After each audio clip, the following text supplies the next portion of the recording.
रोहन एक बेहद गरीब मगर हिम्मती लड़का था। वह अपनी मां के साथ गांव के किनारे बने एक छोटे से कच्चे घर में रहता था। उसके पिता का देहांत तब हो गया था जब वह सिर्फ 4 साल का था। पिता के जाने के बाद घर की सारी जिम्मेदारी उसकी मां पर आ गई।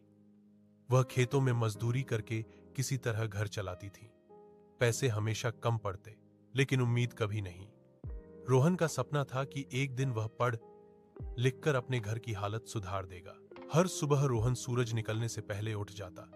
वह 2 किलोमीटर दूर बने तालाब से पानी भरकर लाता, फिर मां के लिए चूल्हा जलाता और उन्हें काम पर भेजता। इसके बाद अपनी घिसी पिटी चप्पलों को झाड़कर वह स्कूल की ओर चल पड़ता। स्कूल भी कोई अच्छा नहीं था। मिट्टी की दीवारें, टूटी हुई बेंचें और हवा चलने पर हिलती डुलती खिड़कियां। मगर रोहन के लिए वही स्कूल सपनों का महल था। अक्सर उसका पेट खाली रहता।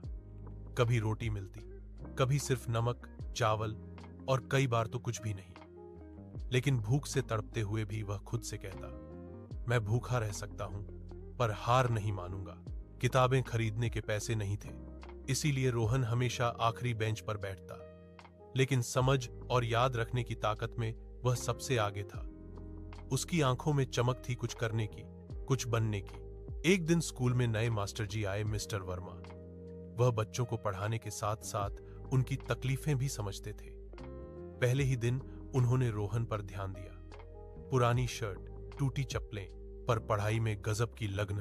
उन्होंने रोहन से पूछा, बेटा तुम्हारे पास किताब क्यों नहीं है? रोहन ने धीरे से जवाब दिया, साहब पैसे नहीं होते। अगले ही दिन मिस्टर वर्मा अपने घर से पुरानी लेकिन साफ सुथरी किताबें लेकर आए। उन्होंने मुंह